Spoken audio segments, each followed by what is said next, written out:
बिस्मिल्लाहिर्रहमानिर्रहीम। Class number 57 square route असो topic carry on है।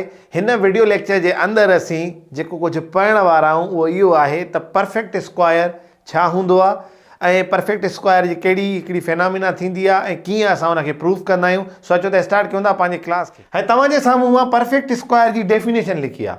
हाँ पहिरियों तो परफेक्ट स्क्वायर है छा तव्हांखे सम्झ में अची वेंदो। डेफिनेशन खां पोइ चए थो त if positive number which is square of any number is called a perfect square. मिसाल कीअं तव्हांखे मां पे चवां त 8 8 64 यानी कोई भी नंबर अगर साॻियो ई पाण में ज़रब थी करे कोई अंग कढे थो त उहो असांजो हूंदो आहे परफेक्ट स्क्वायर।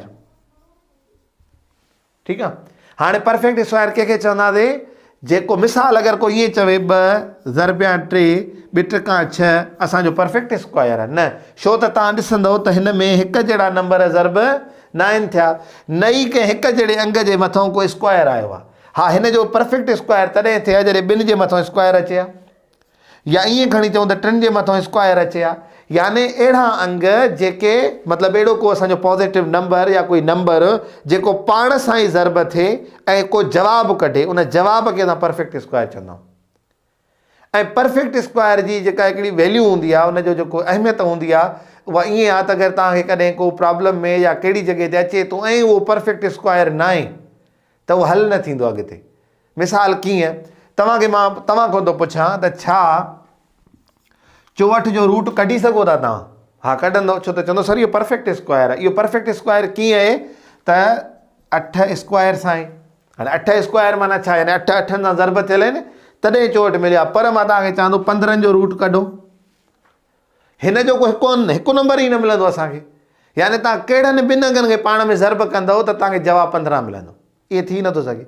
यानी तव्हां 2 4 3 टिका 9 4 चौंक 16 5 5 5 ॾिसो नंबर 15 आयो ई न किथे। यानी असांखे परफेक्ट स्क्वायर उनखे सॾींदासीं, उनखे चवंदासीं ही परफेक्ट स्क्वायर आहे जंहिंजे पोयों कोई सेम नंबर मल्टीप्लाइड हुजे, यानी हिकु जहिड़ो नंबर हुन में ज़रब थियो हुजे ऐं को जवाबु मिले, असां उनखे चवंदासीं परफेक्ट स्क्वायर। अगरि ईअं नाहे असां चवंदासीं परफेक्ट स्क्वायर नाहे। हिते लफ़्ज़ मूं लिखियो आहे टेस्ट। टेस्ट मां मुराद ईअं आहे त test whether they are perfect square or not. हिननि खे चेक कयो इहे परफेक्ट स्क्वायर आहिनि या न। हाणे हिननि जी असांखे कीअं ख़बर पवंदी आहे त इहो परफेक्ट स्क्वायर आहे या नाहे? उहो असां जॾहिं हल कंदा आहियूं त उते हिकिड़ी पॉइंट ईंदी आहे जिते असांखे ख़बर पइजी वेंदी आहे त हीउ परफेक्ट स्क्वायर नाहे। उहो कहिड़ी आहे असां डिस्कस कंदासीं। हिननि 2 एग्ज़ाम्पल्स खां पहिरीं मां तव्हांखे नंढिड़ो एग्ज़ाम्पल सेखारियां थो जीअं मां तव्हांखे चयुमि त 15। हाणे 15 खे मां हिन जा रूट थो कढां, ठीकु आहे, छो त ख़बर असांखे तंहिं महिल पवंदी जंहिं महिल रूट मिलंदो असांखे। रूट ॾिसूं कीअं थो मिले, 3 जी टेबल 5 टिका 15 1 5 5।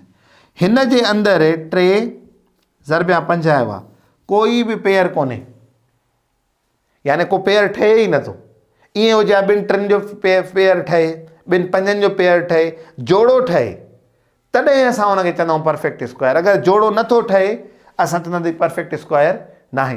हाणे असां हिन 2 हिसाबनि जे अंदरि ॿिन्ही खे टेस्ट कंदासीं त छा ही परफेक्ट आहिनि या न। पर असां वटि कहिड़ी चाबी आहे चेक करण जी त असां वटि जेके ही फैक्टर्स कढण महिल हेॾो नंबर मिलनि था उन्हनि जा पेयर्स सही ठहणु घुरिजनि, यानी उन जा जोड़ा कंप्लीट हुजनि। ईअं न आहे त हिकिड़ो जोड़ो ठहे त हिकिड़ो अंगु बची पवे, ईअं न। अचो हिनखे हल कयूं था। 5625 असांजा परफेक्ट स्क्वायर आहिनि या न। असां टेबल पढ़ंदासीं, डायरेक्ट 5 जी टेबल पढ़ंदासीं। इहो छाजे करे त असां डिविजिबिलिटी रूल्स ऑलरेडी पढ़ी आया आहियूं। 1 5 5 टेबल पढ़ंदासीं 5 जी। 1 5 5 हिकु हेॾे वेंदो 12, 2 5 10 त हेॾे असांजा वेंदा 2, यानी 25 थी विया त 5 5 25। हे उहो ई मतिलबु फैक्टर्स आहिनि जे कढंदा आहियूं असां। अञा 5 जी टेबल वेंदी 2 5 10 हिकु हेॾे वेंदो त 2 5 10, अञा 2 हेॾे वेंदा त 5 5 25। 5 जी टेबल वेंदी 4 5 20, 2 हेॾे वेंदा त 5 5 25। अञा आहे त 5 जी टेबल 9 5 45, वरी 3 जी टेबल 3 टिका 9 1 टिका 3। तव्हां छा कंदासीं, असां हाणे हिननि खे मल्टीप्लाई सिधो करे लिखंदासीं, यानी 4 दफ़ा 5 1 2 3 4, वरी 2 दफ़ा 3। हिते जॻह हिन जे करे मां हिते लिखिया। हाणे पेयर ठहनि था 1 2 3 यानी कोई भी धारे वांगुरु ॿार नथो बचे। असां हिनखे अकेलो करे रखंदासीं 5 ज़रबिया 5 ज़रबिया 3 5 5 25 3 25 75 यानी हिन जो रूट कहिड़ो आहे 75 आहे। असां चवंदासीं ही परफेक्ट स्क्वायर आहे। कहिड़ी शर्त ते ओ हिन ते हिनखे असां चेक कयोसीं हिन जा पेयर कंप्लीट थियनि था हिकिड़ो अंगु असांखे मिलियो असां 75 रखियोसीं यानी ही परफेक्ट स्क्वायर आहे। हाणे हिनखे था असां चेक कयूं त परफेक्ट स्क्वायर आहे या न। हाणे हिन ते असां ॿिनि जी टेबल त वेंदी कोन डायरेक्ट 3 जी टेबल पढ़ंदासीं ऐं 3 जो डिविजिबिलिटी रूल छा आहे त तव्हां हिननि खे जोड़ कयो आहे न जे जोड़ ते 3 जी टेबल वञे त सम्झो सॼे ते वेंदी। 3 जी टेबल पढ़ंदासीं 1 टका 1 टका 1 ॾे 5 टका 15 2 टका 6 1 टका 1 टका। हाणे 3 जी टेबल वेंदी या न जोड़ कयो हिनखे 5 1 6 7 8 9 हा 3 जी टेबल वेंदी। 3 जी टेबल पढ़ो 5 टका 15 हे हिक ते टेबल न वेंदी इन करे असां हिन ॿिन्ही खे ॾंड जी ॿुड़ी ॾेई करे हिननि खे मिलाए करे 7 टका 21 अञा 3 जी टेबल वञे थी यानी 5 ने 5 ने 7 खे जोड़ कयूं त थियनि था 12 ऐं 12 ते 3 जी टेबल वेंदी आहे। 3 जी टेबल 1 टका 1 टका 2 हेॾे वेंदा त 6 टका 18 वरी 2 हेॾे वेंदा त 9 टका 27। हाणे 159 ते कंहिंजी टेबल वञे थी हिन ते टेबल वेंदी 13 जी 13 दफ़ा 1 13 13। अचो हाणे त असांजा पेयर्स ॾिसूं था। अगरि तव्हां हाणे सम्झी विया आहियो मुंहिंजी ॻाल्हि खे त तव्हां हिते ई पेयर्स चेक कंदव बाक़ी जे न त तव्हां हिनखे कढी ईंदव 3 ज़रबिया 3 ज़रबिया 3 3 दफ़ा 3 थी विया 2 दफ़ा 13। ॾिसो हिकिड़ो पेयर हेठि आयो हिकिड़ो पेयर हेठि हे पेयर ई नथो ठहे त असां हिन लिखंदासीं ही परफेक्ट स्क्वायर न आहे ही असांजो इम्परफेक्ट आहे या परफेक्ट न आहे।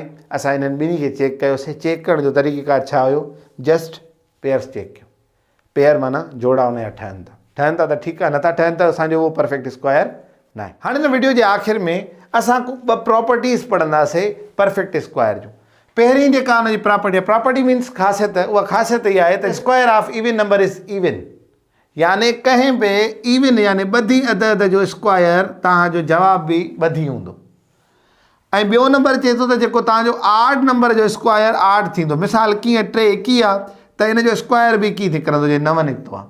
सो कॾहिं कॾहिं ईअं हूंदो आहे त असांखे जेको आहे न उहो छा चवंदा आहिनि MCQs में मिलियलु हूंदो आहे त असांखे 5 जो स्क्वायर ॿुधायो त हेॾे ॿिया 2 में हूंदा आहिनि हिकिड़ो 21 में हुजे ईअं खणी चऊं 3 2 में हुजनि हिकिड़ो 21 में हुजे त असांखे 5 खे ॾिसी सम्झी वेंदासीं त हे 21 हिन जो जवाबु ईंदो। सो इहे 2 हिन जूं प्रॉपर्टीज़ हुयूं। तव्हांजे साम्हूं होमवर्क आहे स्क्वायर रूट जो इनखे हल कंदव ऐं मां तव्हांखे ऑलरेडी क्लास ॿुधाए चुको आहियां 7वीं क्लास जी टॉपिक आहे उन में तव्हां प्रैक्टिस बि करे सघो था। सो इंशाल्लाह वरी मिलंदासीं हिकु नई क्लास में तेसिताईं गॾु जो सिंधी थाट सां अस्सलाम वालेकुम वरहमतुल्लाह।